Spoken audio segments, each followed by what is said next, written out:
Oh, yes, Mr. Scott. Thank you, Sergeant. Sir.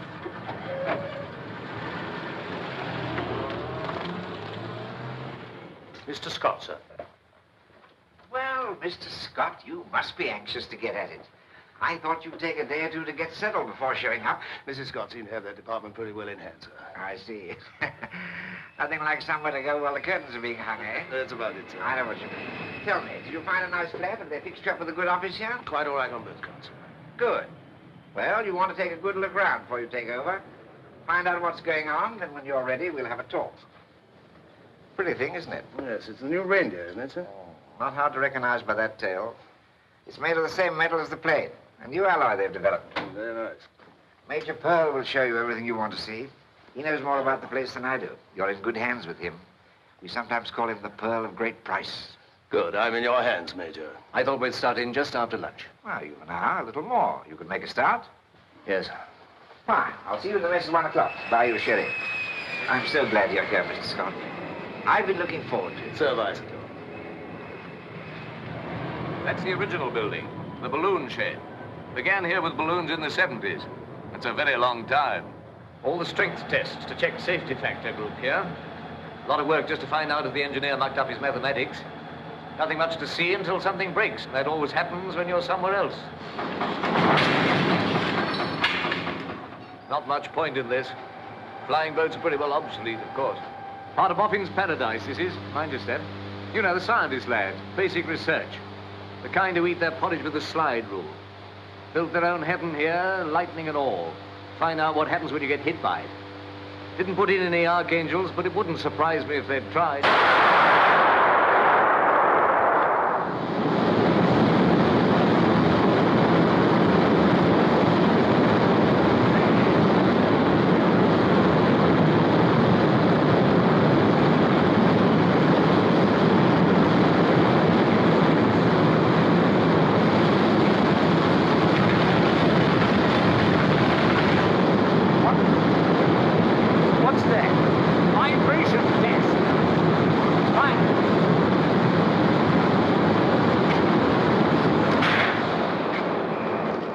Test no, now, Major Pearl, I must Mr. Honey, this is Mr. Scott. He'll be in charge of metallurgy, so you'll be working under him. How do you do? I don't allow That's quite an arrangement you've got there, Mr. Honey. It's the tail group of the new Rutland Reindeer, isn't it? Yes, yes. What are you doing to it? I'm vibrating it. Yes, but I mean, what are you after? What do you expect to happen to it? I expect the tail to fall off. Excuse me, please.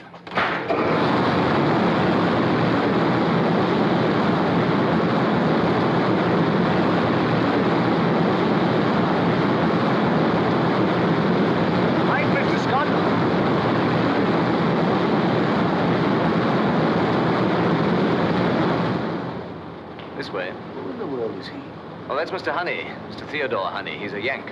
Rhodes Scholar, I think, but he's been here forever. What's all this about expecting the tail of the new reindeer to fall off? They're already in service. Old Honey has some wild hair in his ear that vibration might cause metal fatigue someday. By breaking down the aluminium atom in light alloy structures. Couldn't vibrate anything little to find out. All boffins are a bit crackers, but I suppose he's the worst. Air screws are down there, if you care to see them. Of course, they're as dead as the dodo bird. Same with engines, we'll be all jet in no time.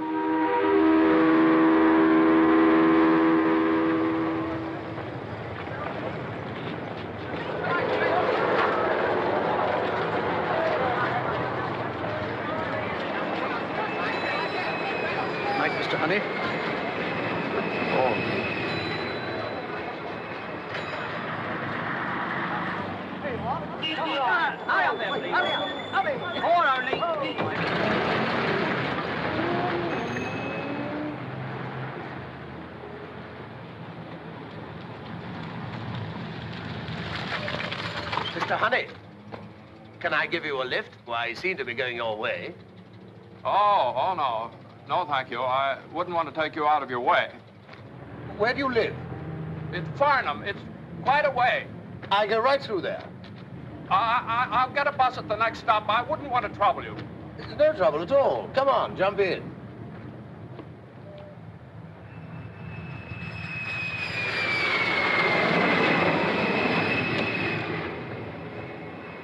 Why did you throw those in the bag? Oh, thank you.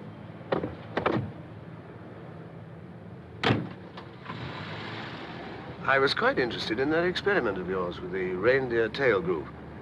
Would you like to tell me just what your idea is? Well, it's rather difficult to explain a thing like that in words of one syllable. Well, I have managed as much as 2 syllables on occasion, Mr. Honey. Well, to put it as simply as I can, the purpose of my work has been to arrive at an end result for the original theoretical hypotheses of Kersling of Ball and Shulgard of Uppsala, in which they postulate vibration as a source of energy. I reasoned that since this energy does not appear in any of the ordinary forms, such as heat or electrical potential, it must be absorbed by the metal itself, and that sufficient absorption would result in nuclear fission of the aluminum atom in an isotopic form with crystalline affinities. I see. And that means the tail will fall off. Exactly. Oh, here's worth it.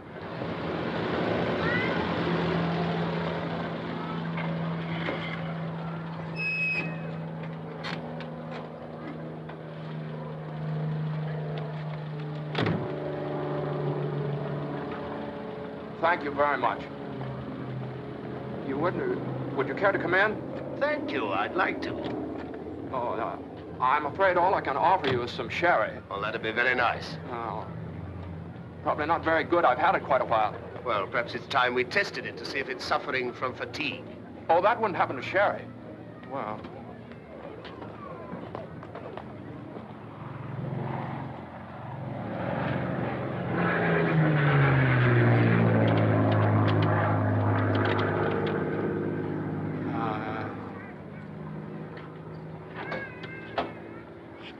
I'm so sorry.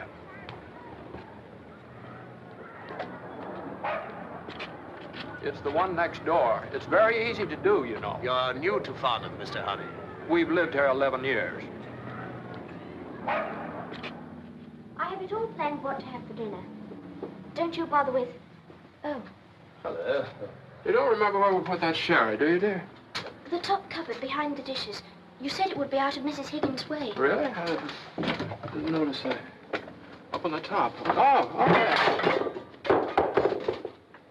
Well, never mind that. I'll get that later. I knew it must be somewhere. I never really forget anything. Dear, would you get some glasses, please? Come in. We haven't had to look for it for quite some time. The last guest we had was Dr. Gillingsway from the Bacteriological Institute, just before Christmas. I'm afraid I'm giving you a good deal of trouble. Oh, no, not at all. No, won't you sit down? Elspeth? There we are. Oh, say when?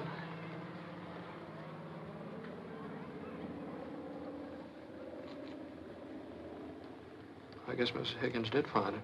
I'll get some more. Look, I wish you wouldn't bother. Oh, no, it's no trouble. It's just around the corner. Need some... Elspeth, will you entertain Mr... I don't believe you told me your name. Scott. Scott. This is my daughter, Elspeth. How do you I'll be right back.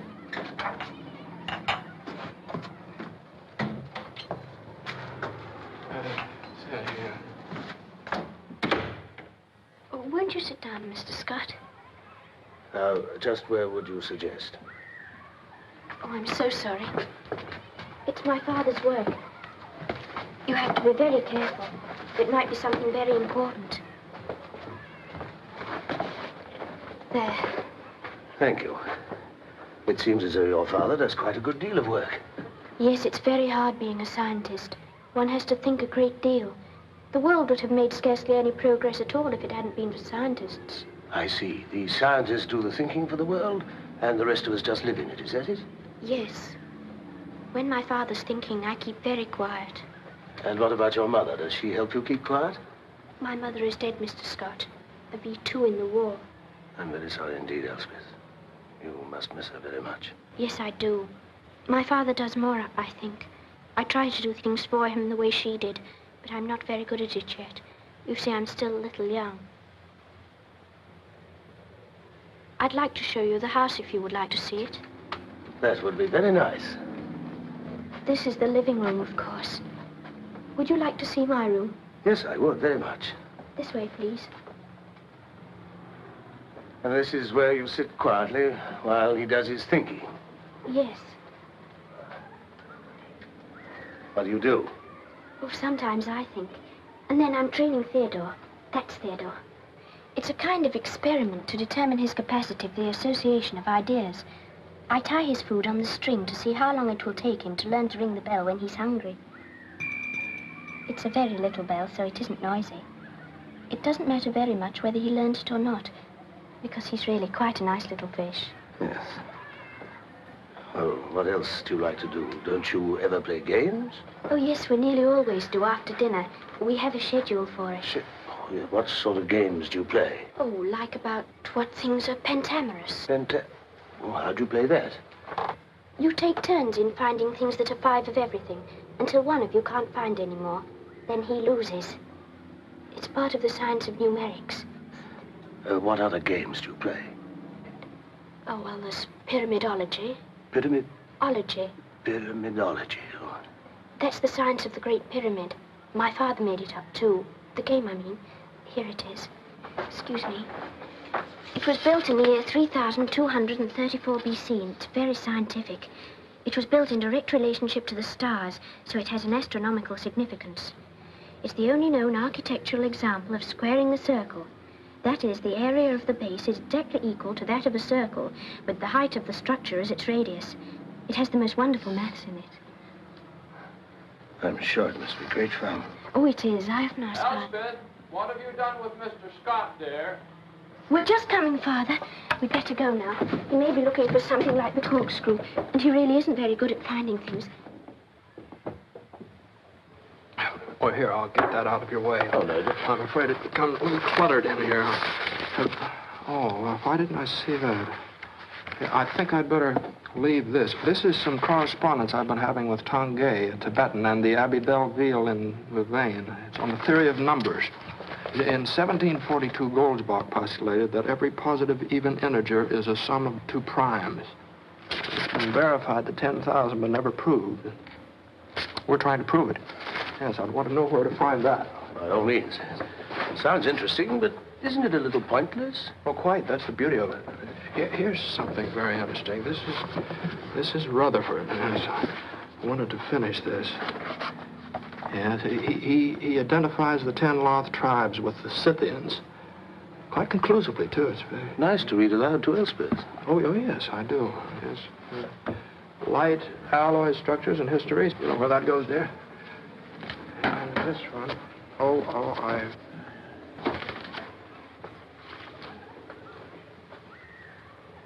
Here.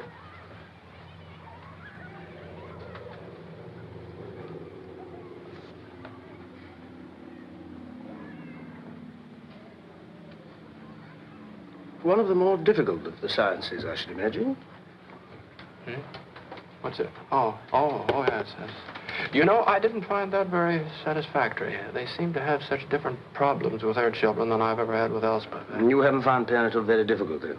Not at all, really. No, of course, I've been very systematic about it. I laid out a schedule, so much work, so much sleep, so much play. Pyramidology. Yes.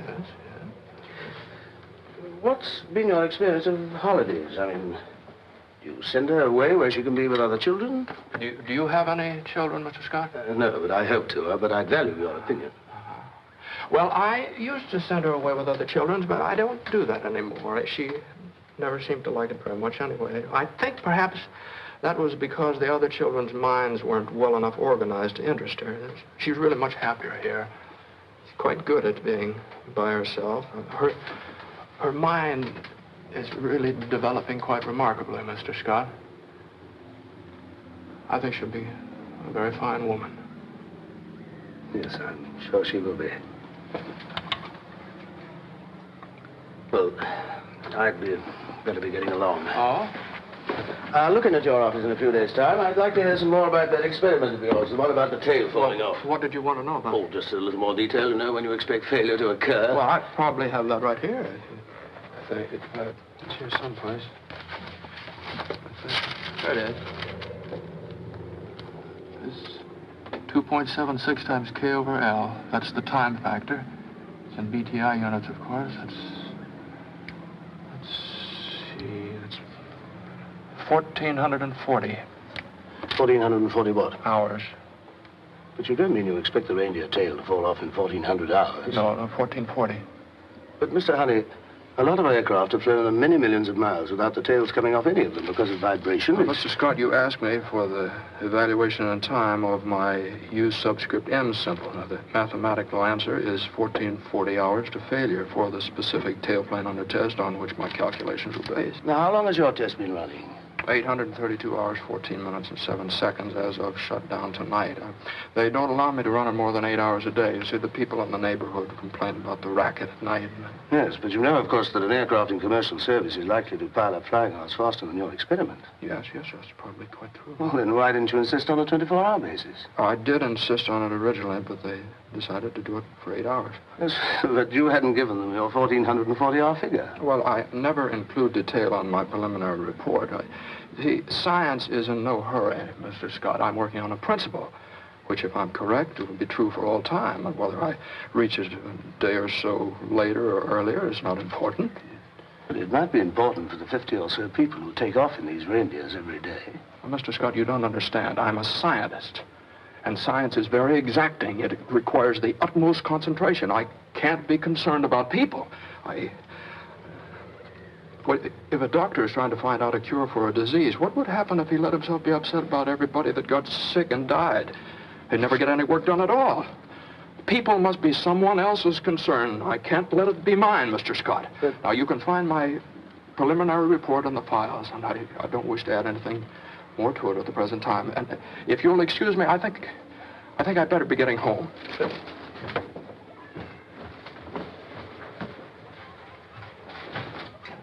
Father. Oh. That's very easy to do, you know. Oh, goodbye, Elspeth. Goodbye, Mr. Scott. Goodbye, Mr. Honey.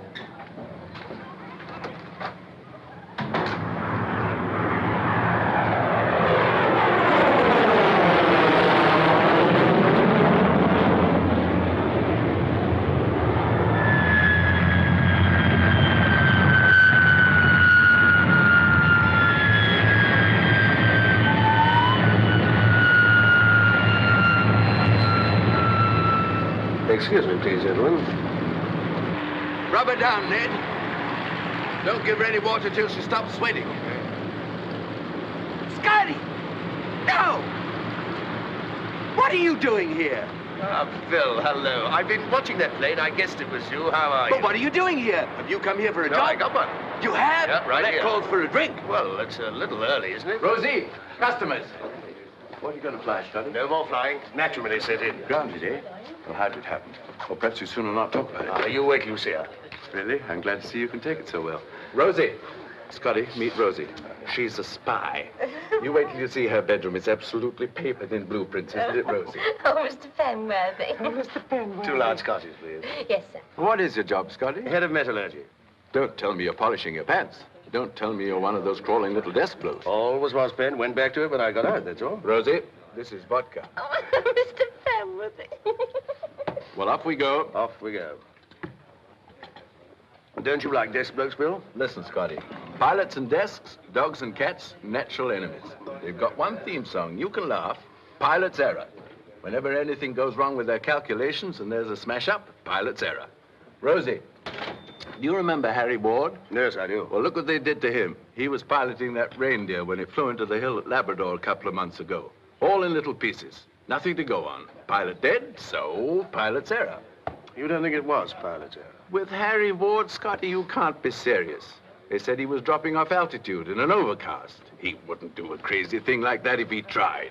Rosie, if you can tear yourself away from the salt mines for a couple of minutes, we would like a couple of vodkas.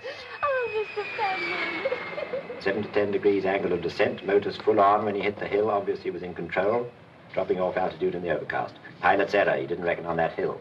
Do you know how many hours it had flown with tests? How many hours it flown with tests? Yes, I can tell you that, Mr. Scott, certainly. Just 1 minute. They flew a lot of tests, simulated flights in weather. Total number of flying hours before estimated time of crash, 1407. 1407. That's right. Have you any photographs of the wreckage? How many would you like to see?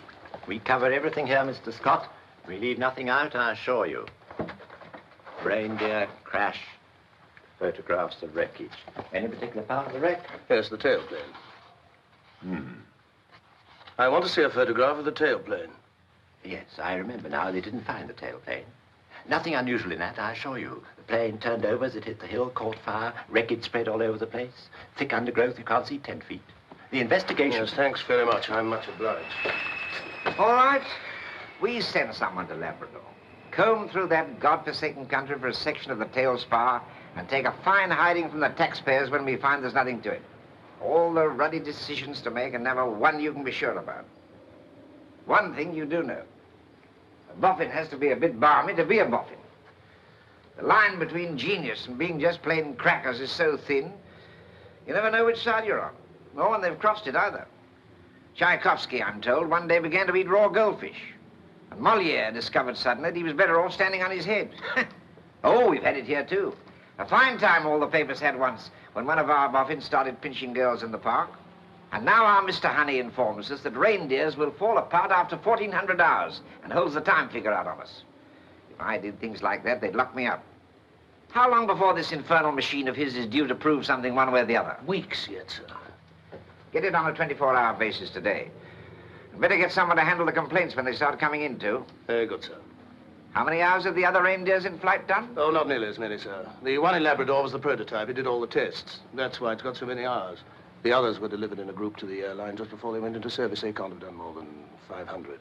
That's the best news I've had today. I don't want the job of asking the airline to ground their nice new fleet with no more to go on than what Mr. Honey says. Well, that's it. Oh, wait a minute. You know who we're sending to Labrador, don't you? That's right. Mr. Theodore Honey. He's the one who started all this. Maybe a good hard climb will do him good. Still, he knows what he's looking for better than anyone else. Get him started as soon as you can, will you? I'll give him the good news right away, sir. Passengers for Flight 26 to Gander and Montreal, will you please have your embarkation slips ready and proceed to the exit door for boarding the aircraft? Got it? Yes, you'll have to go through that door. Every stitch he has in the world is in that bag. You can't say he squanders what he makes on himself.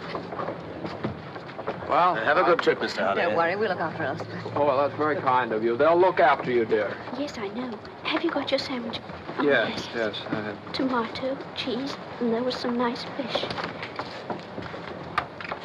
Goodbye, Daddy. Goodbye, dear.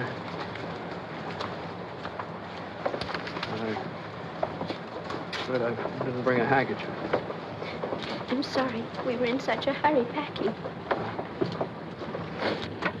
Mr. and Mrs. Brookholt, huh? That's right, thank you.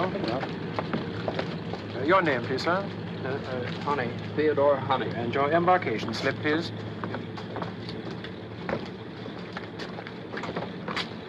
Miss Teasdale? Oh, yes.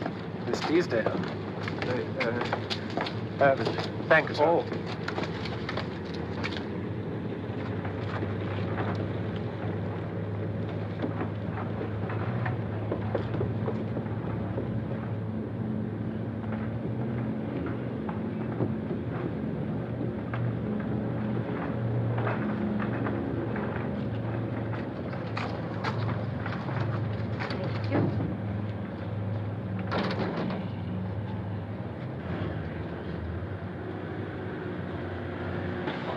Fasten your safety belt. No smoking, sir, until we take off. No smoking. Oh, I'm so sorry. Fasten your safety belts. Would you like to take your coat off, sir? You'll be more comfortable. That's right. We haven't many passengers on this trip, so you can use this seat for your things if you like. Fasten your safety belt, please. I'll just help you do it. That's it. Don't want you to fall out. All right now? Yes, thank you. You're very kind. I'll be back after we take off to help you get out of that. Thank you.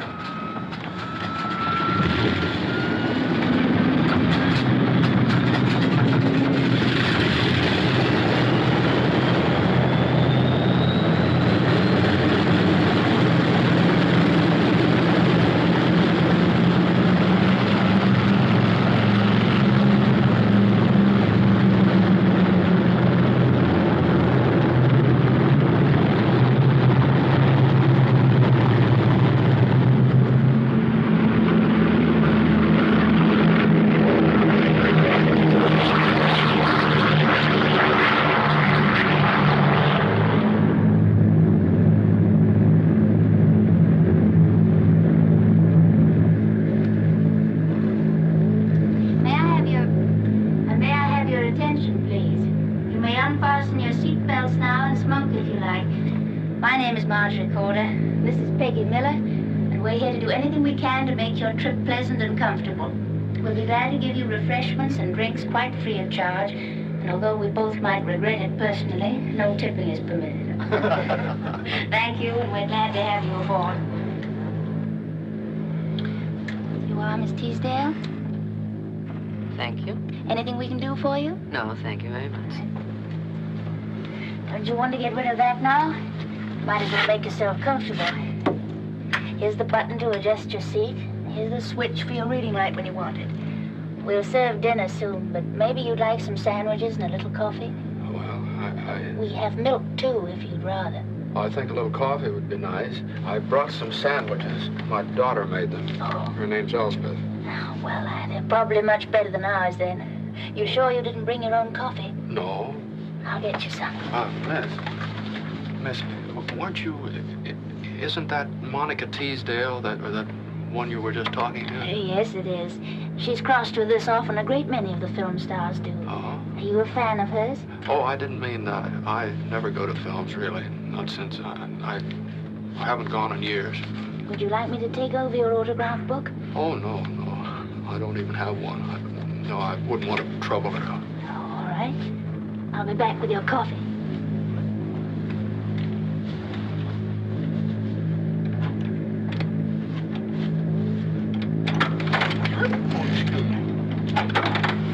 Didn't mean to wish the baby on you, but I've got one making his first trip. Sometimes they're worse. Brought his own sandwiches. Hey, the skipper can't find his cloud glasses. He thinks he may have dropped them in here. Have a look round for them, will you, Peggy? He's quite a bit worried. Almost ran into a big one. Oh, no, you don't. No new girl jokes here. She's doing fine. If you've come for coffee, help yourself. We give pilots service, co-pilots no. Oh, so you're on her side. Which one's the boffin? The boffin? Scientific bloke from Farnborough. Radio said he was aboard. Sam thinks we ought to look around, you know, courtesy of the trade and all that sort of thing. What's his name? Theodore Honey, believe it or not. Now, don't tell me where he is. 2 to 1 I can find him. I'll take the uncombed bloke halfway down the starboard side. Looks as though he didn't have a mother. Mr. Honey, in 21. See? Can't miss.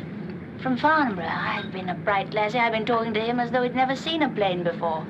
I'll question the master intelligence. I suppose he speaks our language. Well, let him have his coffee first. All right. I'll come down for him when we've hit the step. We'll only give him the 6-minute tour. He may ask a few questions we can't answer.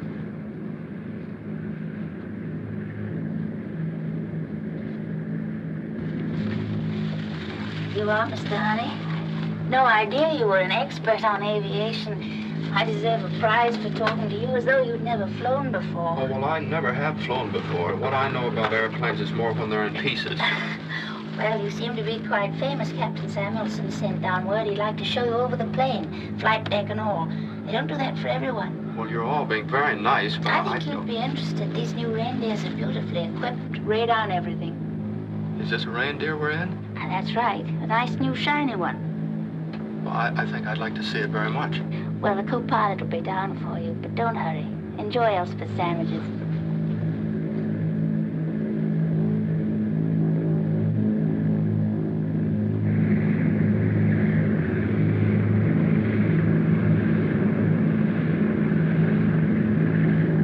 Over here.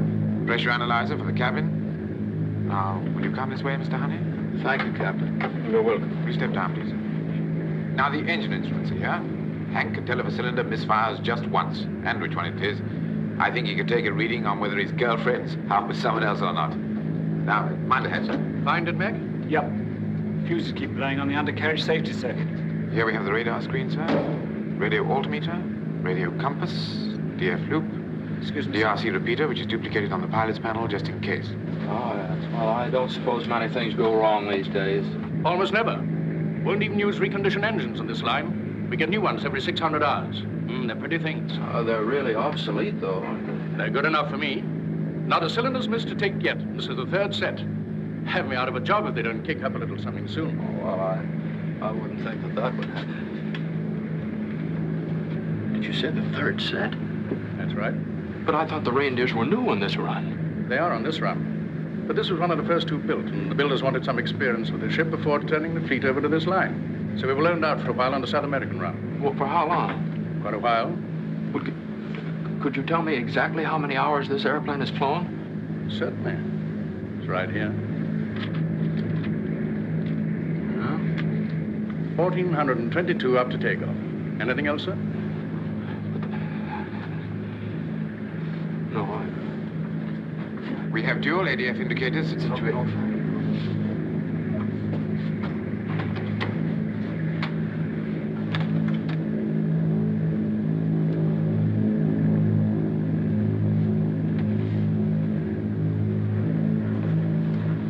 Well, did you learn all about airplanes?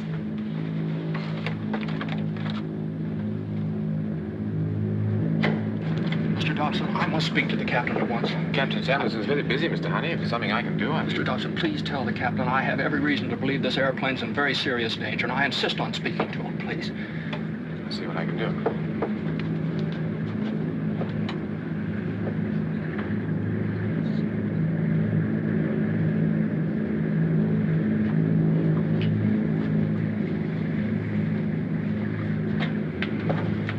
Well, Mr. Honey, what's all this about? I understand you're not very happy about something. Captain, this airplane and everybody in it is in very serious danger, and you must turn back at once.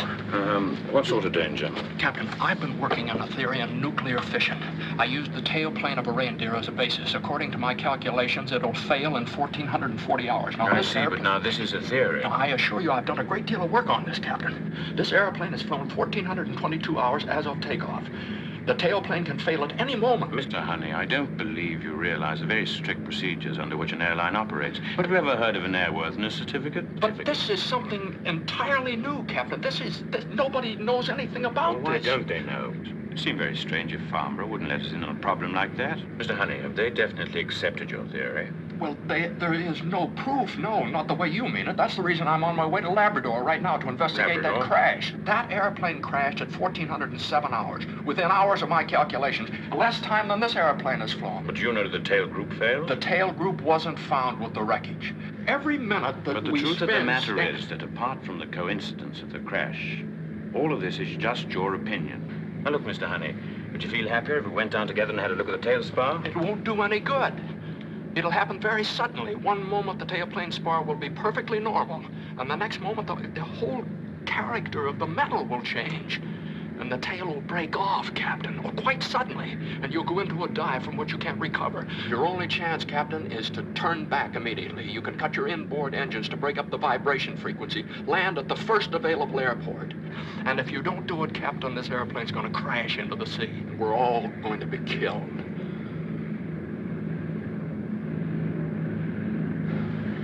I see. Tell you what I'll do. I'll radio back a full report of all you tell me. And if London tells me to turn back, I will. Meanwhile, I'll cut the inboard motors, as you suggest. It'll make us late at Gander, but I'll take that responsibility. But I warn you, there won't be anyone at the airport to make a decision like that. And this time of day, they find it very difficult to find anyone who can.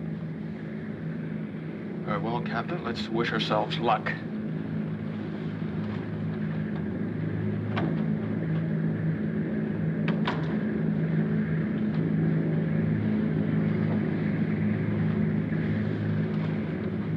Well, I've heard a good many strange things in my life, but that's way ahead by a mile.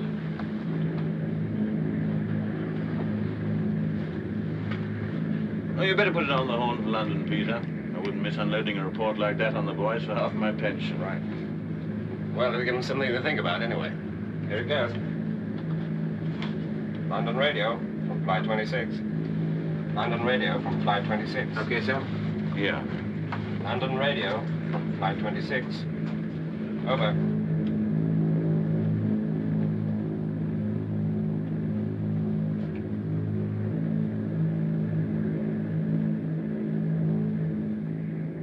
Hey, Marjorie, I've got news for you. Your boffin's crackers. What's the matter? Did he ask you some questions you couldn't answer? Clean off his rocker. He says the tail's going to fall off. He didn't. He did, and with variations. Sam thinks you ought to keep an eye on him in case he gets violent. But he didn't seem to be like that. Thinks you ought to stop it vibrating. Ruddy little squirt. I'd like to vibrate him. Sam says ring through if you need help.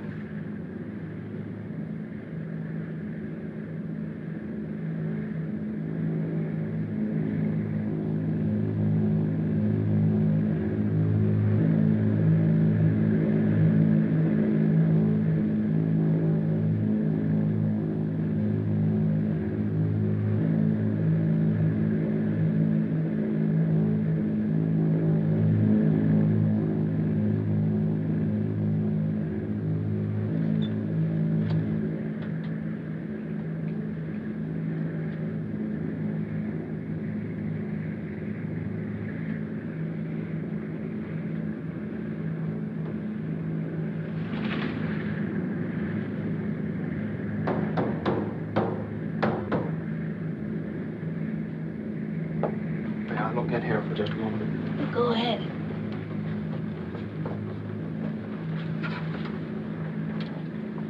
Is there anything I can do to help?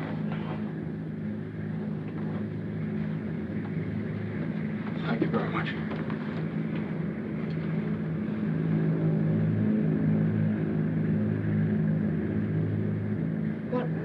What's all that about? Like the tour they gave him, I suppose, so he's having one of his own. Coffee, Sam? No, thanks, not just now.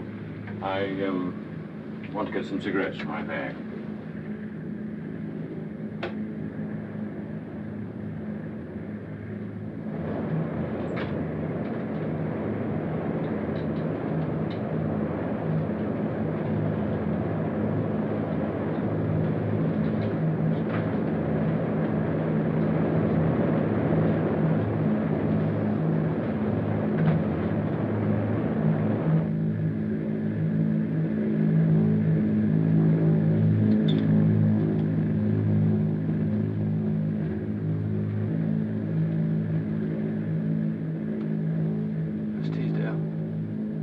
Teasdale. Huh? You don't know me, Miss Teasdale. Honey's my name, Theodore Honey, and I just couldn't help it. I'd like to talk to you. Of course. I'd be very pleased. Mrs. Honey and I, I've always felt I owed you a great deal. Your pictures meant a lot to my wife, and that's why I want to talk to you. You're very kind. It's about, may I? Certainly. It's about the condition of this airplane. I'm afraid we're in very serious danger. I'm rather afraid the tail may drop off at any moment. Now, when that happens, there may be... Is that so? Yes. When that happens, there may be a little time. So go to the men's room and sit on the floor. The petition there is very rigid because the galley stove is bolted to the floor on the other side. Now, if you survive the first impact, try to get out of the escape hatch and to get to a life raft. They may pick you up when they search for us in the morning. That's certainly very interesting. Go to the men's room. Yes. Sit on the floor.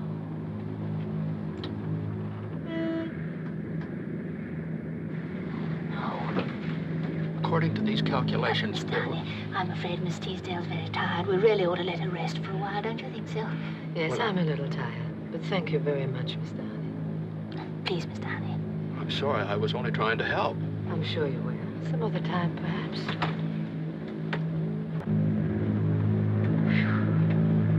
You shouldn't have done that, Mr. Honey. It's quite clear I shouldn't have. I'm sure you don't want to alarm people. You might even cause a panic.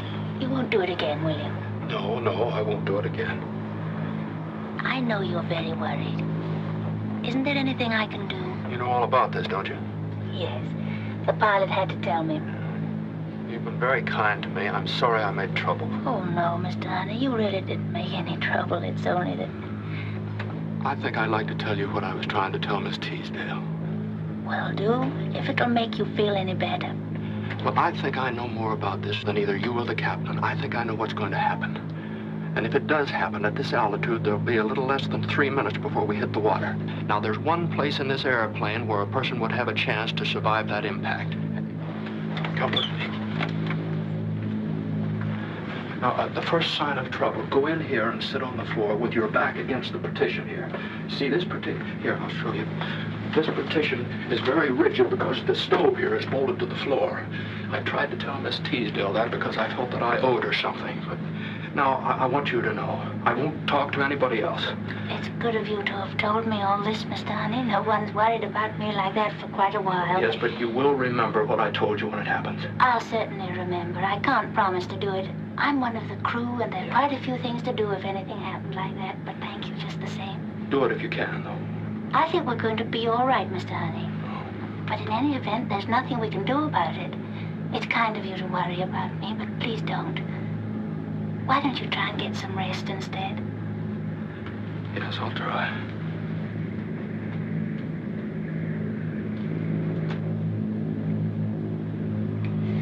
I think that crisis is over now, Miss Teasdale. I don't think it'll happen again. What's the matter with that little man? I think he was just trying to do something for you, but I'm afraid he's got some rather odd ideas. He certainly has.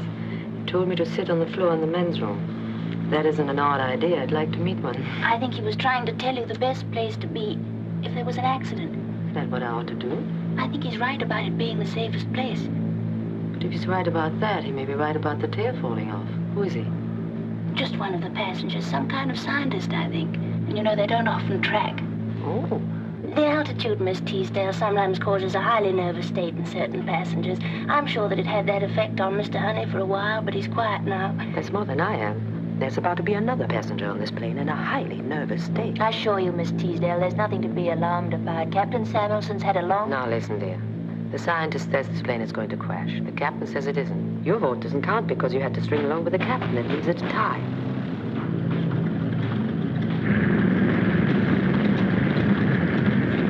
What's that?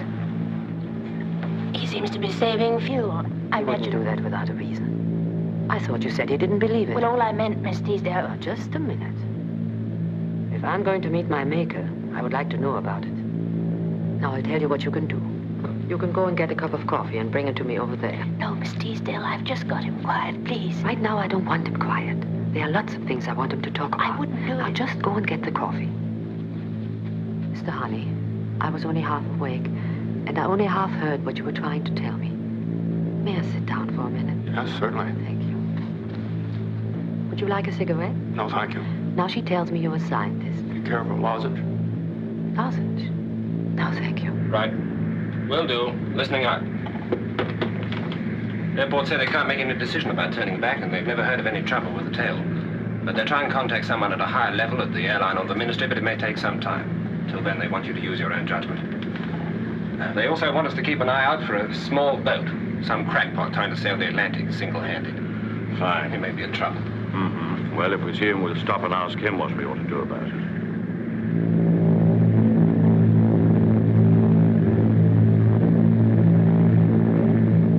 All right, now I estimate it would require a speed of 420 miles an hour to bring the forces into equilibrium. This could be attained by a downward flight path of 7 degrees below the horizontal.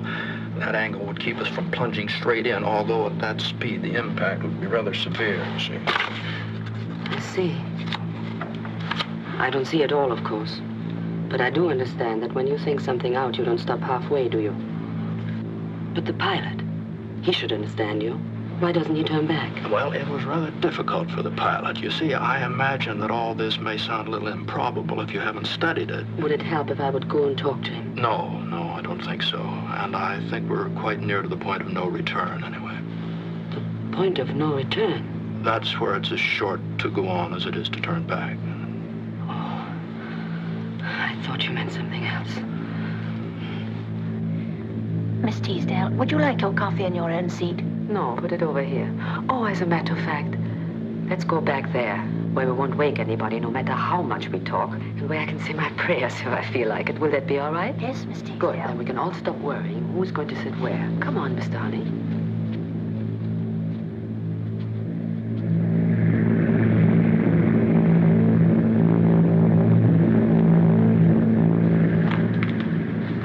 That's it. Halfway just. Okay. Well, Peter. Yes? If they call you on that thing again, you can tell them to tell the high-ups that they needn't bother making a decision about turning back. All right, sir. Next stop, Gander. Right. I had a canary once. Didn't have any tail. It flew all right.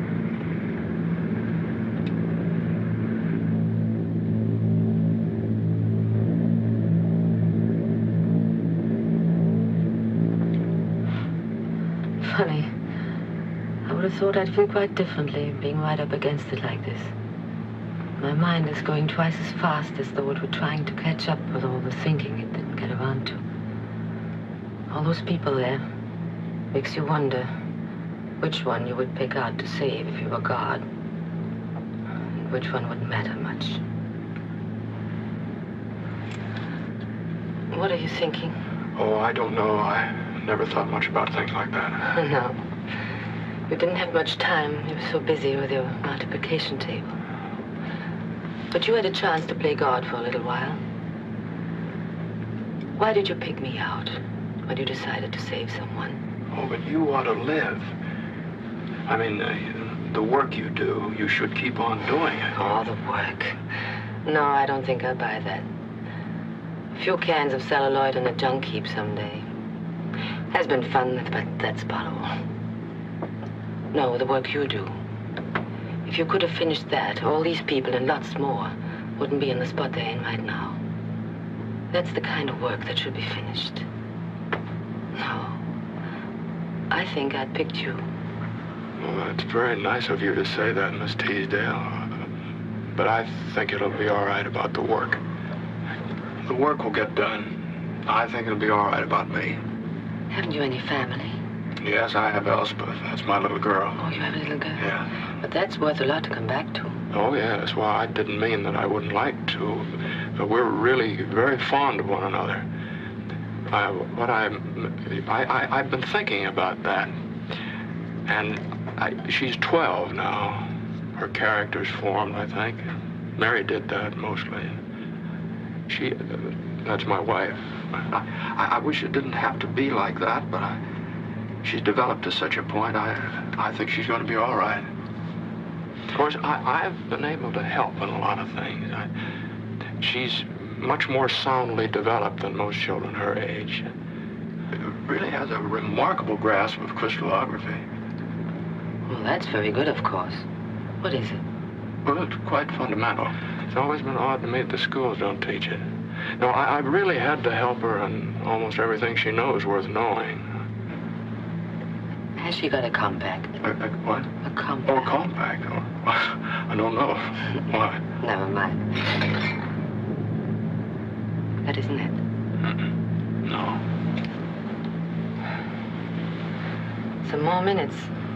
And each one is like kind of a present, isn't it? You know what I was thinking about just then? All the people who come to my funeral. That'll be quite an occasion. Do you have a family, Miss Teasdale? No. Not even a husband at the moment. But there's my agent. Oh, he'll be so sad. He had 5 more years to go at 10%. And then there's Laureen Colvin. Oh, she'll cry the most. She'll give a beautiful performance. And then she'll try to get the part in the picture I was going to make. I suppose that's why I don't feel the way I thought I would. I would have stopped working quite a while ago if I could have figured out what to do with myself. I was married 3 times, but it never came to anything. I wouldn't be surprised if it was all my fault. Maybe Providence is trying to tell me something. Maybe it took a first-class high dive into the middle of the Atlantic to make me quit. And maybe I'd rather it ended with a big splash. No. You've made people happy you don't even know about. Like my wife, Mary. You know, she took me to see one of your pictures that last night before the bomb came. She talked about it a lot when we got home. You made that last night very happy for her. That's worth doing, Miss Teasdale. You know, when we used to go to pictures, we used to walk right out on them when Mary didn't like them. We never walked out on one of your pictures. Mr. Honey, this is not exactly the best compliment I've ever had. Maybe it's the nicest. That's why I had to tell you what I did. I have to do everything I can for you. You mean it too, don't you?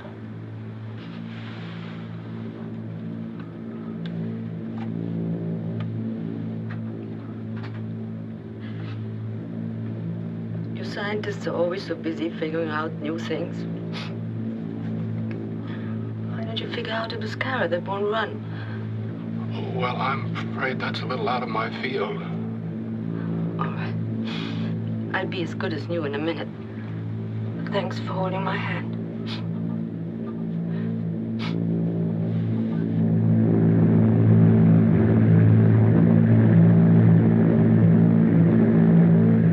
I wouldn't mind seeing something. I don't care very much what. Newfoundland ought to be around here somewhere, if I haven't heard it wrong. How late are we? 28 minutes.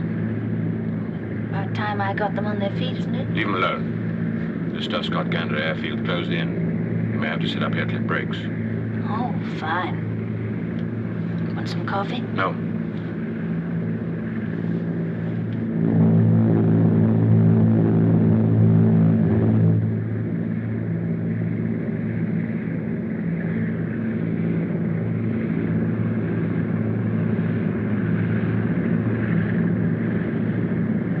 Start the inboard motors to land. Hank, unfeather 2 and 3. Yes, sir. How long? Oh, about half an hour. I'll get them crashing back there. Well, take that coffee now, thanks. Right. Take it, sir. Call Gander Tower. Tell him I want the runway cleared. Tell him I'm coming straight in on a direct approach. Okay. Asking for an emergency landing. What's up? I don't know. He said it was a long story. You better phone AOA, Flight 52, and tell him to keep circling. I'll look after things down here.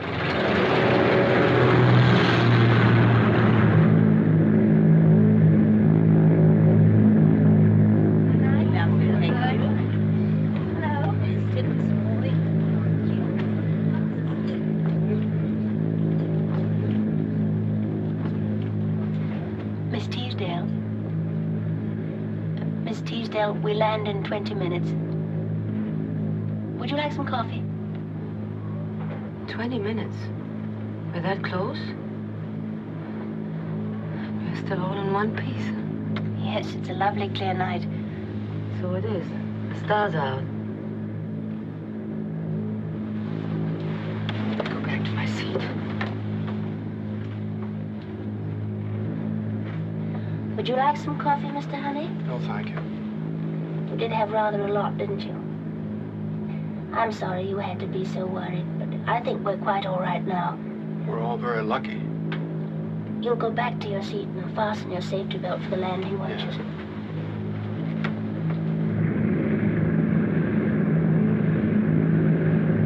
Gear down. Gear down, sir. Watch the undercarriage switch, sir. Safety locks are on.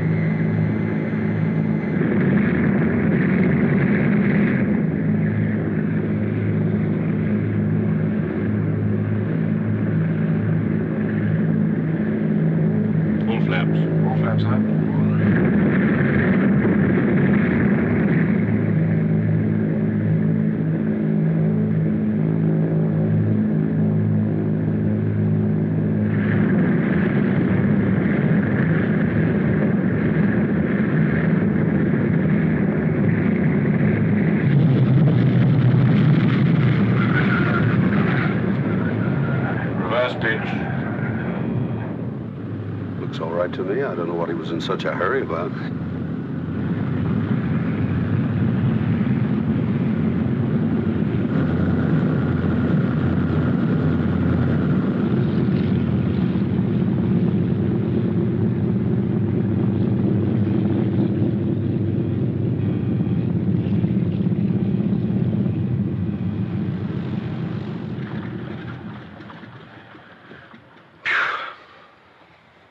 Right, sir.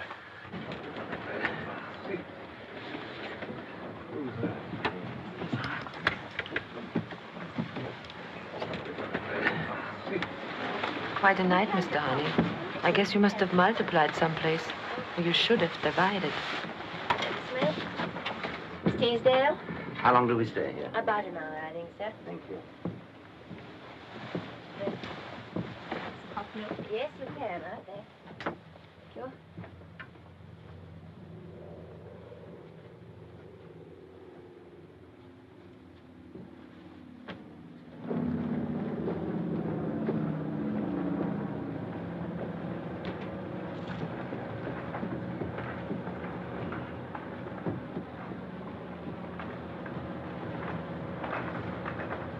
Mr. Honey.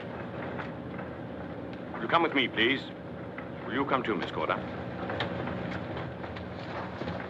Wow, what was the trouble? Any news for me from London? No, not a thing. Well, there wouldn't be. That'd make it too easy. Where's the ARB inspector? Well, he's probably asleep. Well, get him up. I want that aircraft inspected as no aircraft's been inspected in history. Every ruddy inch of it, down to the last rivet. Dobson? Sir? You better break it to the passengers. There's going to be a delay. Huh? Aye, aye, sir. Miss Corder? Sir? If, as I expect, this inspection is satisfactory and we take off, I'm taking responsibility for refusing to carry Mr. Honey on the flight, as I consider his presence an unnecessary hazard. I'll arrange that all other flights leaving this airfield are adequately informed about him before they carry him. Meanwhile, it's your responsibility to see he doesn't get in touch with any of the other passengers. I don't want them alarmed by what, in my opinion, are groundless and unnecessary fears. Got that? Yes, sir. Right, let's go.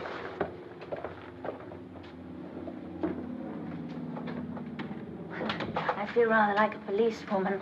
I don't like it very much. Well, I don't want to make any more trouble for you, Miss Corder. Where do you want me to go?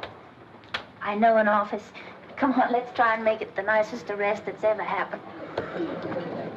Are we going to leave on time? We're late already, you know. There'll be a short delay. The captain wants an inspection, that's all. It won't take long. Mr. Honey. They say it'll be 2 hours. It means it'll be 3 hours.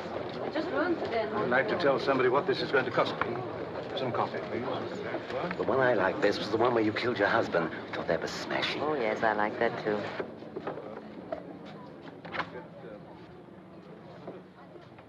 Well, that's nice and comfortable. I'll bring you something to eat if you like. Bacon and eggs, all right? Yes, that'd be very nice. I think it's better that you stay here, Mr. Honey. Some of the passengers get very upset about delays. They might find out it was you and say things they didn't really mean. Well, I'll do anything you say, Miss Corder. Good. I'll be back in no time.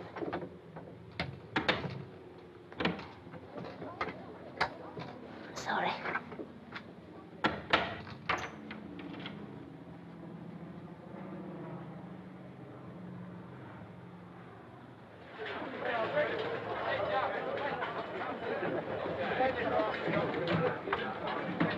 I brought your bag in from the plane. You really do travel light, don't you? Do you think the captain's going on? I suppose so, unless they find something wrong. Now, come on while it's hot. But they won't find anything wrong. I told him that. I wish people didn't think they knew everything. You really believe it's going to crash whether they find anything or not? Yes, I do believe that. Well, I've told him. He'll just have to make his own decision now. Just one thing I'd like to get clear. How sure are you about this? You said it was going to happen last night, and it didn't. And you said you really didn't have any proof. Well, I'm quite sure. I've worked it out through 3 different channels, and the results all agree. Of course, I won't know until the evidence of my test. But I suppose if the captain goes ahead, Miss Teasdale will go, too. I expect she will. I think she believed me for a little time last night, and I don't think she did. You know, it'd be nice if you and Captain Samuelson could argue this out and get together on whether it's going to fall apart or not. This is getting cold. That plane in Labrador, that was proof in a way. I suppose there was a stewardess on that one, too. Yes. Yes, I knew them both very well. Couldn't you believe me, Miss Corder? You've been so very kind, and you ought to live and get married and bring up a family. You'd be very good at that. Well, thank you very much for that, Mr. Honey. You said that just about as nicely as anybody could. You know, I'd almost not go if it would help you stop worrying. But it's my job, and there's no way of making sure. And I don't think it's right to walk out on something like that. Do you know what I mean? I think everything will be all right if Captain Samuelson says so. He knows a great deal about aircraft. Now, why don't you eat that up? It'll make you feel better. All right? Attention, please. Passengers, Reindeer Flight 26. Please be ready to board your plane in 20 minutes for the flight to Montreal. Flight 26, please be ready to board your plane in 20 minutes for Montreal. Well, I'd better be going. I won't lock you in if you promise not to speak to any of the passengers. I won't. Well, goodbye, Mr. Honey. We'll see you in Montreal. And please don't worry.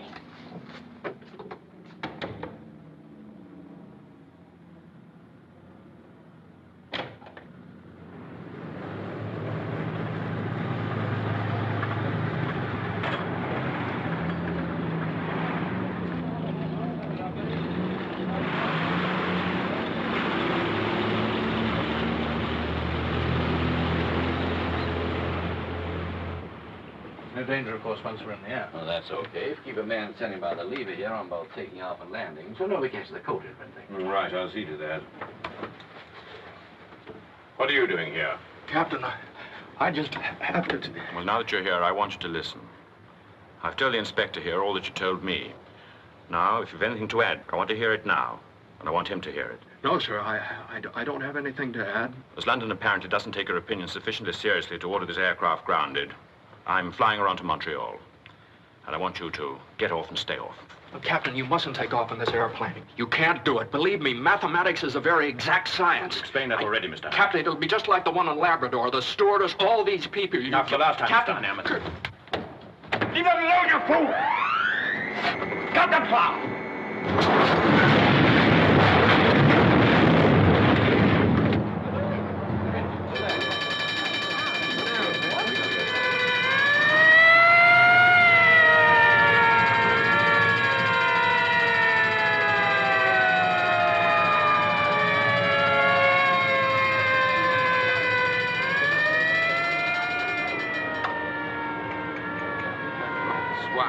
He wanted it wrecked. That inhuman swine! Cut that out! What you let him loose for? Better take him out of this before the passengers find out you did it. You better come with me, Mr. Honey.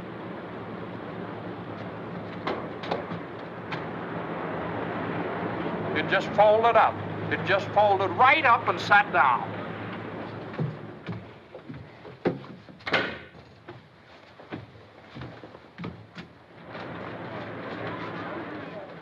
Well, there'll really be a delay for everybody now, won't there? I don't think there's any doubt about that.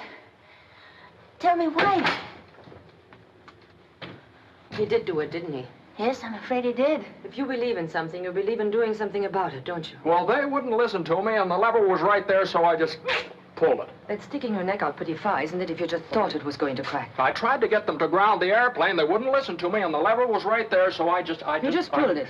Don't those things cost an awful lot of money? Oh, a tremendous amount of money. Oh, this is going to cause a great deal of trouble. I should think it might. I don't know what they're going to do. I've never had any experience with anything like this before. I should think nobody has.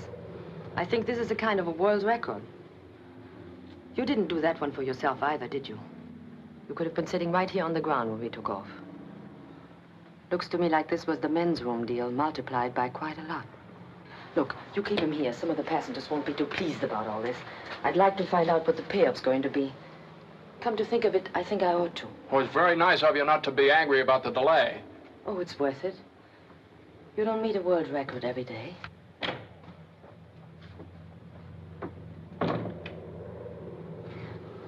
I don't know whether to be glad or sorry I didn't lock the door. It never occurred to me you'd do anything like that. Well, it never occurred to me either.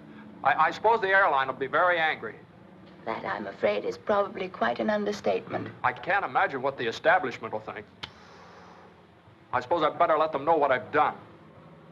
I imagine they'll hear about it. Uh-huh. Man kills aeroplane. There's apt to be quite a lot in the papers about that. Oh, dear. Well, Elspeth will find out about it. I can't imagine what she'll think either. Look, Mr. Honey, we'll probably be sent back to London for reassignment after they've sent another plane to pick up the passengers. Would it help if I went to see your little girl and told her you were all right? Well, would you do that for me? There's no telling what she'll hear, is there? Well, whatever she hears, I imagine she'll understand. Well, I wish I did.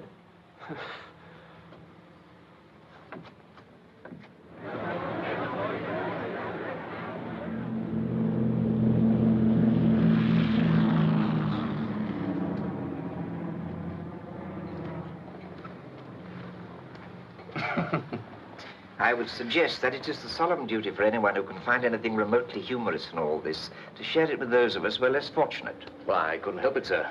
Old Honey dropping a reindeer right on its belly. It's very funny. I see your point. I can't precisely enjoy it at the moment. I don't remember another day like it. Half England's been on the telephone to me today. I think if one more person, friend or enemy, calls to ask if I've heard that our Mr. Honey has wrecked an aircraft at Gander by pulling up the undercart, we'd better sort some kind of order out of all this. The chairman of the airline, Sir David Moon, calling you, sir. I thought I said I'd take no more calls today. He said I was to take the telephone to you, no matter where you were. All right, I'll take it. Hello. Yes, put him through. There are quite a few other calls, sir. You surprised me. The other half's getting in fast. The Ministry, the ARB, the Treasury, every newspaper man in the Empire. Hello. Oh, hello. Hello, Sir David. It's nice to hear from you. Oh, yes, that I very much heard. I've no way of knowing what he could have been thinking of. We'll get him back for the inquiry, of course, and then perhaps when I've talked to him, I can... Oh, I don't think you could mean that, Sir David. No, I'm not at all prepared to assume he's a lunatic, at least not yet. Yes, I quite realize that, but I don't think there's anything to be gained by losing our tempers. I want... Hello? Hello? Where are the papers? I thought you'd want to see them, Sir John. I'm not so sure. Here we are. David and Goliath. Mr. Theodore Honey as David brings down the reindeer single-handed. There was one that called him the Galahad of the airways. This is better. Sir David's idea, eloquently put, was there isn't enough money in the Bank of England to pay for the damage done to themselves and British aviation by the implication of the safety of their aircraft. He did manage to sandwich in they wouldn't guarantee to bring him back, but he refused to allow any more of their passengers to travel with an irresponsible madman who went about wrecking airplanes. He suggested the RAF might carry him. They were equipped to take risks. Well, I can lay that on, sir, if he really means it. No, he means it, and we'll have to have him back to the inquiry, and that means... Miss Teasdale is here to see you, sir. Teasdale? Who's Miss Teasdale? It's Monica Teasdale, the film star, sir. What's the film star doing here? Tell her I'm sorry, I can't. Hand her over to Major Quill. She said she wanted to see you about Mr. Honey.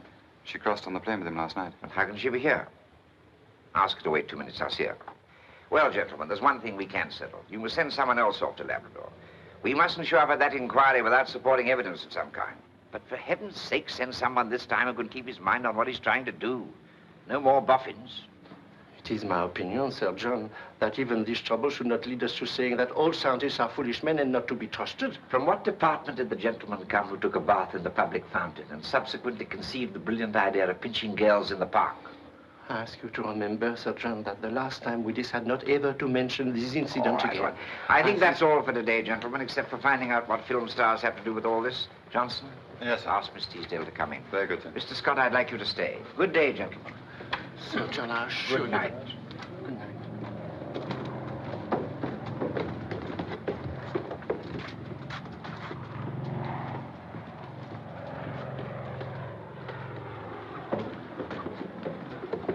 Miss Teasdale, Sir John. How do you do, Sir John? How kind of you to see me. Not at all, Miss Teasdale. Let me present Mr. Scott. How do you do? You're his boss, aren't you? I've heard a great deal about you. Sit down, please. Thank you. Did we hear correctly that you were on the plane last night with Mr. Honey? That's right. But I don't understand. How did you get back here? There was a plane coming through headed this way, and I got on it. But if you want to know why I'm here, that'll take a lot longer to tell you. Did he ask you to give us any message? No, he doesn't even know I'm here. If you couldn't give us any idea what really happened, Miss Teasdale, we should be very grateful indeed. They were going to take off, although we told them they shouldn't. And the lever was right there. He just pulled it. You've never seen such a commotion in your life. I guess a thing like that has never happened before in the history of the world. Fortunately, no. Have you known Mr. Honey long? No. I just met him last night, right after we took off. He came to tell me that he thought we were in trouble. But why should he want to alarm you, a passenger, when there was nothing you could do about it? He thought there was something I could do. He gave me his reasons, and they were good enough for me. Did you believe him? What did he do? Explain his theory? He did, and I believed him. Did you understand it? Not a word. Then I don't understand. Oh, it isn't so hard, Sir John. I don't know much about mathematics, but I know when a man knows what he's talking about. Have you a light? Of course. May I smoke? Certainly. I don't understand a thing about his theory, but I've learned quite a lot about Mr. Honey, and I know he isn't crazy like they're saying out there. That funny little man is brave and kind and on the level, and he believed what he was telling me. But even I can see it's going to be awfully easy to settle a lot of things by throwing him to the wolves. To say he's crazy and let it go at that. That's why I wanted to meet the people he worked for. To see if they're going to stand by him. Somebody's got to, you know. Miss Teasdale, I'd like to pay you a compliment. You believe in things, too, and that's very nice to see. But I have to add this. I don't know whether Mr. Honey is right or wrong. Neither does Mr. Scott, any more than you do. There's no way of knowing. But that certainly doesn't mean we're going to back up Mr. Honey blindly. There's a matter called the truth, which has to be served. It's a difficult thing, the truth, in a case like this. And the most I can promise you is we'll do our utmost to get at it. And we hope it's going to be on Mr. Honey's side. Well, the truth is a good deal anyway. I don't think there was much need in my coming, but I'm glad I did. Thank you, Sir John, for giving me your time. Goodbye. Goodbye. I'll see you to your car. Thank you.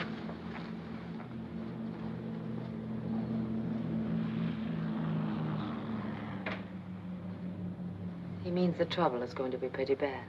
I'm afraid so. Isn't there anything I could do for Mr. Honey? Where can I find his little girl? Maybe I could go there and tell her that he's all right. Oh, I think that'd be very nice. I'll tell your driver where to go. Oh, please don't bother. He'll tell me at the gate. All right. Bye, Mr. Scott, and thank you. Goodbye, Miss Teasdale.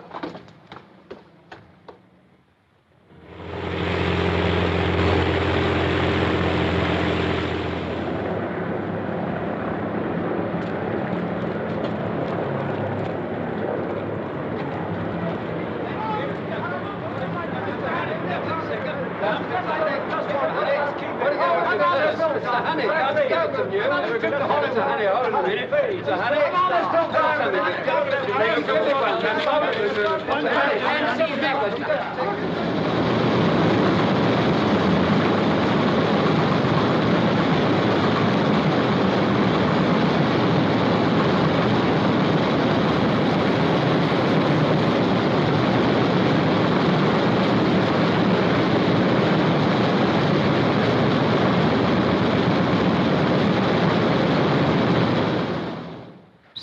Of course I know him. Where have you put him? Seems rather odd, Sir John. I wasn't sure if you'd wish to see him. Sir John, I want to protest very strongly. Why has my work been taken out of my hands? Supposing we go somewhere where we can have a little chat. I'm not in the habit of going around wrecking things. You ought to know that. It's my work that... Hold on for a minute, Mr. Honey. Come this way with me. Mr. Scott, I must borrow you for a few minutes. A friend of yours has arrived. Hello, Mr. Honey. Yes. Come this way. So, as far as we're concerned, there's only one decision to be made and one only. Whether we should allow the remaining reindeers to go on flying. If they're to be grounded, that must be done at half your estimate. We dare not cut safety finer than that. The inquiry has been deferred until the last possible moment for making that decision, which fortunately gives time enough for your test to reach the 1440 mark, plus some margin of error. That's why it isn't yours anymore, anyone else's. Too much depends on it. If your test is a success, the airline and everyone else will be very grateful to you. If it isn't, and we don't get supporting evidence of some kind from Labrador, then, and this is the difficult part, Mr. Honey, so I'll put it bluntly. Since none of them believe for a moment the test will succeed, they feel it imperative that they should be prepared to issue as effective and as sweeping a statement as possible to offset the almost ruinous publicity that reindeers have received. That yours was an act of an irresponsible, unbalanced mind, which they believe to be true. And they want the supporting opinion of qualified psychologists. In other words, they wish to test you as well as the tailpiece. To see if I'm insane? That's right. Do you think I'm insane? I don't think you are, Mr. Honey, any more than I think you make a habit of going about wrecking things. But there's no way to know that. I'd hate to have them look me over at the moment. But just now, I haven't the right to take anything for granted. Please understand this. I couldn't refuse without making it look like a blind defense of my staff. But you can refuse if you like. That's your right. No, I won't refuse. Let them pry and poke if they want to. Tell them I'll be in my office if they want to see me. What about you, Mr. Scott? Do you think I'm in... No, there'd be no way for you to know either, would there?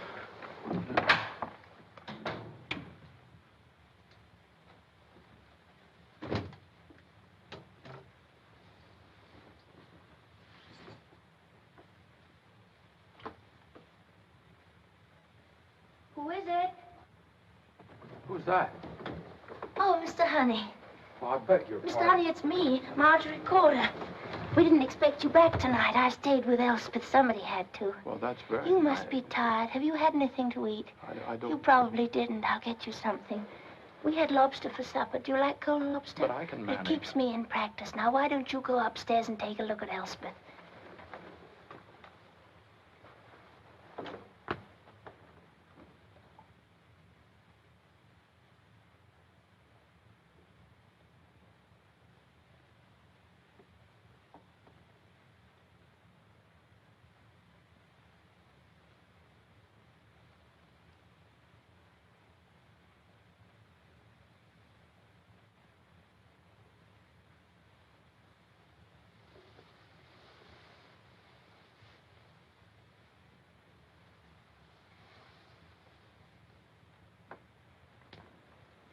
Well, did you notice anything?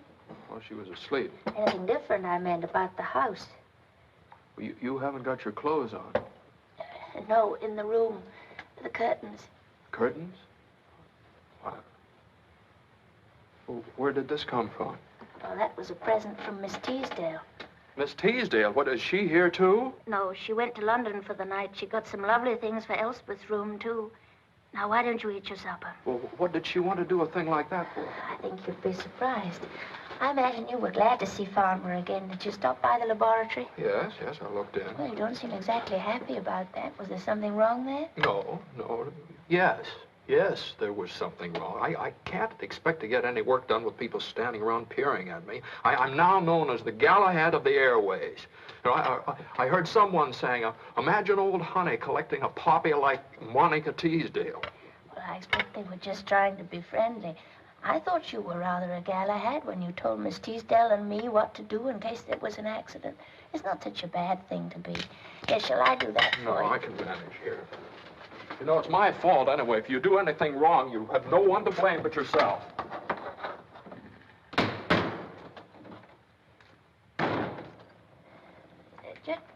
What was it that you thought you did wrong? You did think there'd be a crash, didn't you? Yes, but what I should have done is offer my hypothesis to the captain in an orderly manner and let him make his own decision. But I didn't do that. No, when they wouldn't listen to me, I kept thinking about you lying dead up there in Labrador like that other stewardess and Miss Teasdale and all the rest of them. And I wasn't orderly at all, not at all. And the lever was right there, so I pulled it. And that seemed wrong to you. Of course it seemed wrong. How is anybody going to take my work seriously if I go around doing things like that? Do you know that they're saying I'm crazy now? Then I don't blame them. You don't mean that if you had it all to do again, you just let it go ahead and crash? Oh, that's just the point. I'd probably do the same thing over again.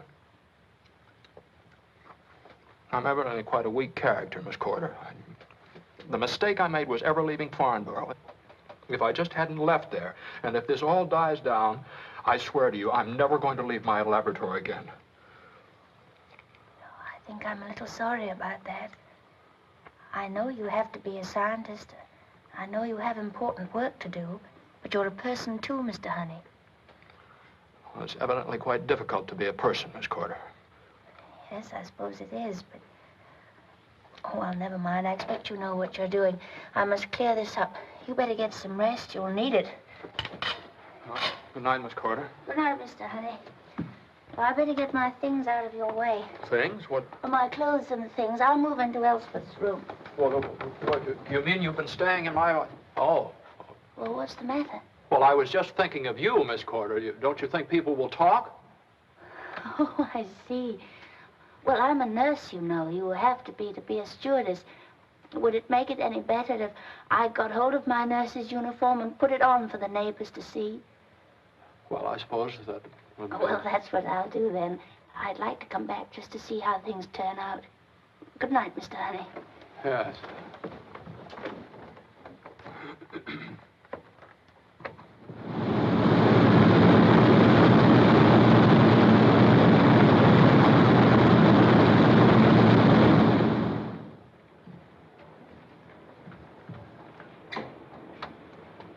Well, who's sick? No one. We had quite a problem last night. Mr. Honey arrived back in the small hours. He was so old school about us both staying here. It was very sweet, really. And this has to do with explaining the situation to the neighbors. I had to run over to Guildford this morning to get it. It looks as if I missed something by going up to London last night. Where is he? I suppose he couldn't wait to get down to Farnborough this morning to see his playthings again. Well, that's exactly what happened. I'd like to hear about it. Some coffee left? Why don't you come in there? Oh, what's the matter with it? Oh, you've been busy. I had nothing else to do. It looks as though he wears one suit and goes to sleep in the other. I don't know how long it can be since he bought something for himself. I thought you were the one who thought a man shouldn't have things done for him. That goes for his character, but not necessarily his trousers. It's very domestic. You're full of surprises. Tell me something. I've been thinking about it. How would you go about getting him to make it under his own steam? That's what you were holding out for, as I remember. I don't think that part of it is really any of my business. It's just that, I don't know. We talked a lot last night, and he seemed like a little boy who's had his first fight and got hurt, and so he says, I'll never fight again. Well, he can't keep on running back to his laboratory. That's all right for the scientist, but not for him. He will get into trouble if he does that now. And I don't think he can make himself do it, really. I think he's better than that. You must have talked quite a bit.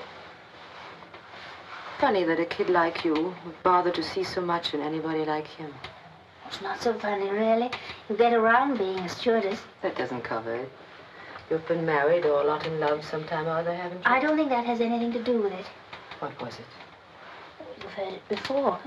You were shot down over Arnhem. We've been married a month. Sure, that says it. Maybe it says even more than you think it does. Well, this'll take some thinking about. And I'll have time for that. I'm leaving for California tonight. There was a flock of cables at the Dorchester when I got there. The studio wants to get going. But this is a little sudden, isn't it? What about all the things you talked about, helping him to find an answer and everything? I meant it. Don't think I didn't, and I still do. Maybe it would have been the best chance I'll ever have to be a lot of things I'd like to be, only I suppose you can't do a thing like that just a little bit. Mixing into other people's lives, I mean. You can start something, maybe you can't finish. What got me was his being so anxious to save me for posterity. I've never had anything do my self-esteem so much good. So I better go back and give posterity another break. It won't hurt to wait a while and see how things work out. That box in there is a dress for Elspeth. I saw it in the window and just yelled to belong to her. Tell her I write, will you? Aren't you going to wait and see them? No, I don't think so. I might weaken. Hello, Miss Teasdale. Look who's here, Sugar Plum. Hello, Miss Corder. I hurried. I hoped you'd be back. Well, here I am. Don't you look pretty? Am I really all right? I've never seen an apple blossom look quite as sweet. Here's a present for you, honey. Oh, I really shouldn't have another one. May I look? Of course. Why don't you take it up to your room and look at it there? That'll be nicer. All right, I will. It's like Christmas, only much more so. Well? Does that mean goodbye, then? Sure. There's no use making anything of it. It's one thing you learn in my business. How to get off. I wish you wouldn't go. Maybe I'll be back. Never can tell. You're a nice kid, Marjorie. I have an idea you'll know what's going on. You might let me know. I get the price on a laboratory or two, just in case. Well, good luck. Keep on telling her she's pretty, will you? I will, Monica.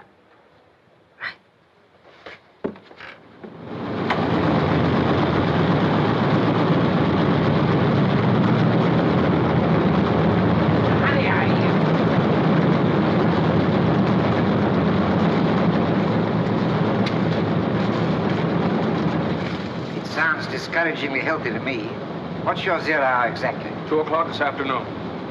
Let me know the minute it even shivers.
Not much longer. The day of the inquiry's just begun.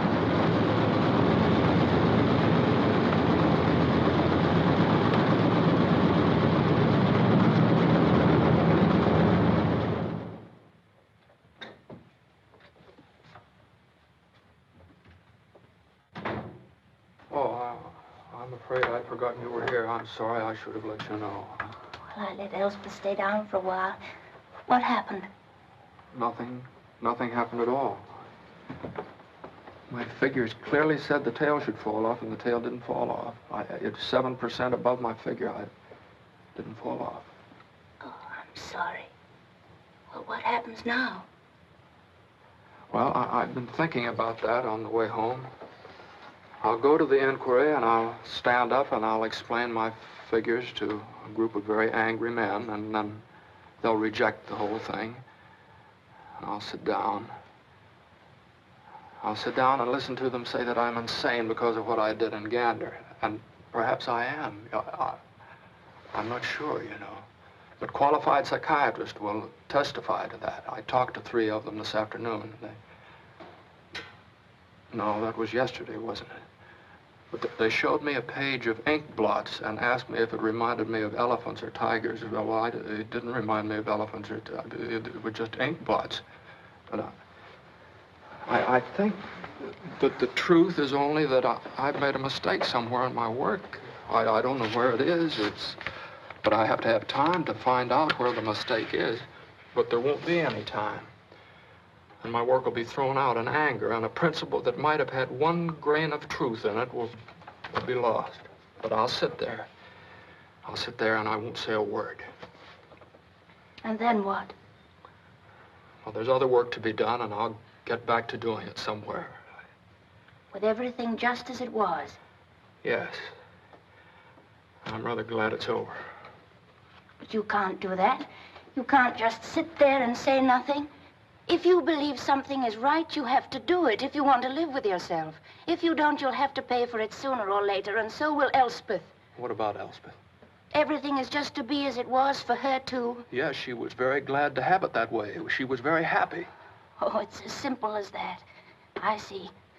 Well, I'm sorry it's the wrong time to talk. There isn't very much point, either. It's my last day, you know, but I'd rather say goodbye when you come back. I start my job again tomorrow. Funny if they put me back on reindeers. That really would be Gander all over again, wouldn't it? No, but you wouldn't do that. Supposing I did. Would you let me?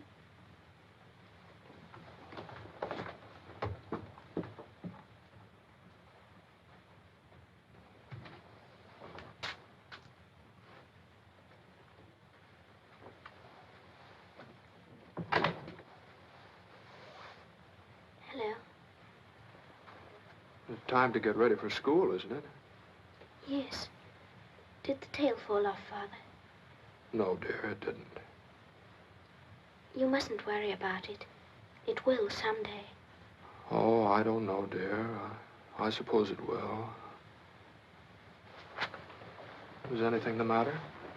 No, I was just thinking. What about? Nothing. Just about the impermanence of events and things like that. What do you mean, dear? Well, about it's all being over. Miss Teasdale's gone, and Miss Corder will be, and the people out in front, and everybody wanting to talk to me at school.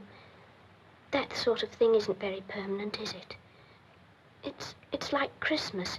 Everybody very nice to everybody else for a little while, but then it doesn't last. Why is that, Father? Oh, I don't know, dear. Don't they talk to you all the time in school? Oh, no. I'm a SWAT, you know. Oh, I didn't know you were a SWAT. What is a SWAT? Well, a SWAT is rather the sort of person that people don't talk to very much because they're different. Like my intellectual quotient being too high. Well, do you mind being a SWAT? Oh, no. But it was exciting rather than not being. Everybody wanting me to get them autographs and things. But if things like that are so impermanent, like Christmas, then it would be much better if... I was thinking. I put away the things Miss Teasdale gave me. And I was thinking, maybe if I didn't go to school anymore, I'm sure I'd learn much more here with you, because there wouldn't be other things to think about, and things being impermanent. Dear, what? Well, you mustn't do that. What's the matter, dear? Go away. Oh, are you sick, dear? I'm all right. Please go away and leave me alone.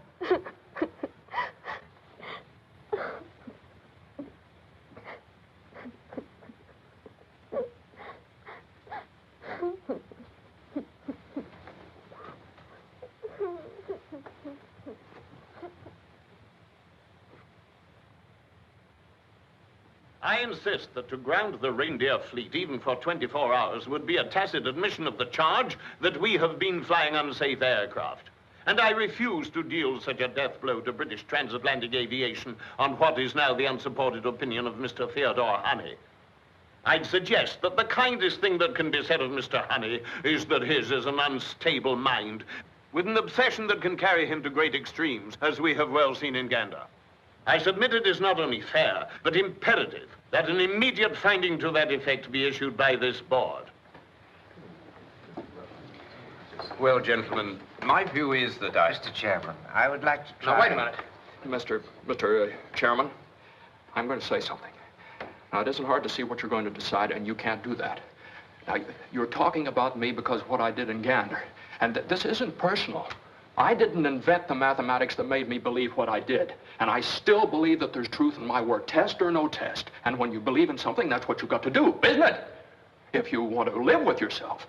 Now, I don't know what I'm going to do about this. I sat there and I thought maybe I might write the Times a letter, but I don't think they'd understand either. So, the first thing I'm going to do is to resign right here and now, so the establishment won't be mixed up in it. And then, every time a reindeer is going to take off that shouldn't, I'm going out there and wreck. Now, you may put me in jail, but they wrote a lot about me when I wrecked that one in Gander, and they'll write more about me here, and people just won't get on those airplanes. And I'm going to tell you something else. The minute anything does happen to one of these reindeers, you're going to have to think of something better to say than anything I've heard here this afternoon.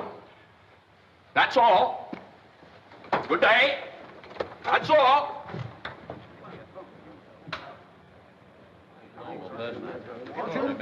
Well, gentlemen,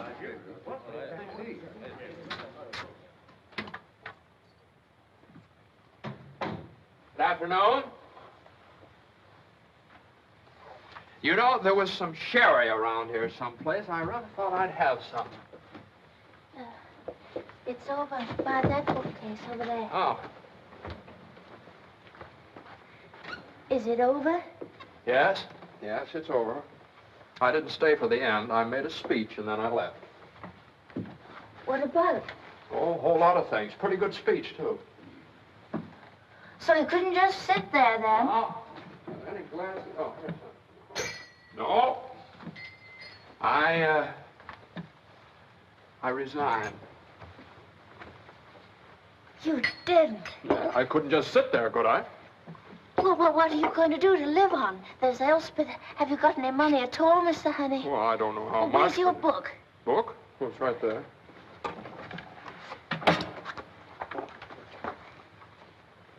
Do you know how much money you have to live on? £3.13 6. Now, wait. You haven't put anything in the bank for months. What do you do with your money?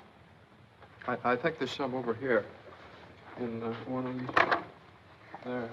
Here's some more.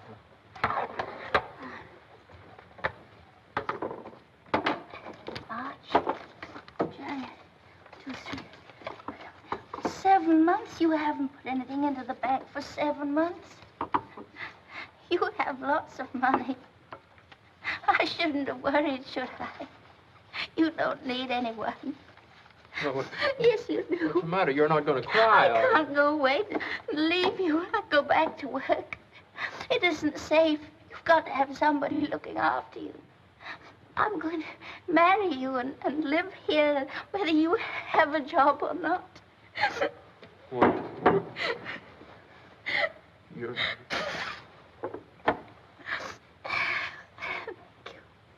Yes, and he'll probably do it, too. We'd better go down and see him Your before secretary sent this over, Sir John. She tried to get hold of you at the meeting, but they wouldn't put her through. She said it was very urgent. Oh, thank you.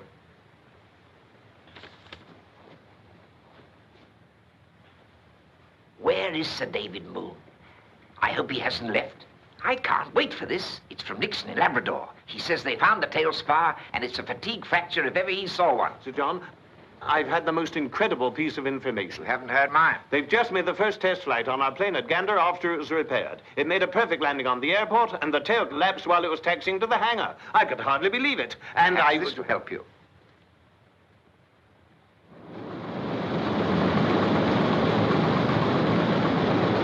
Mr. Honey, we've received 2 messages from Labrador and Gander which bear you out completely. Oh, well, that's good. You know, I can't see where I could have gone wrong in this. I've worked it out through 3 different channels. Didn't you hear me? I said...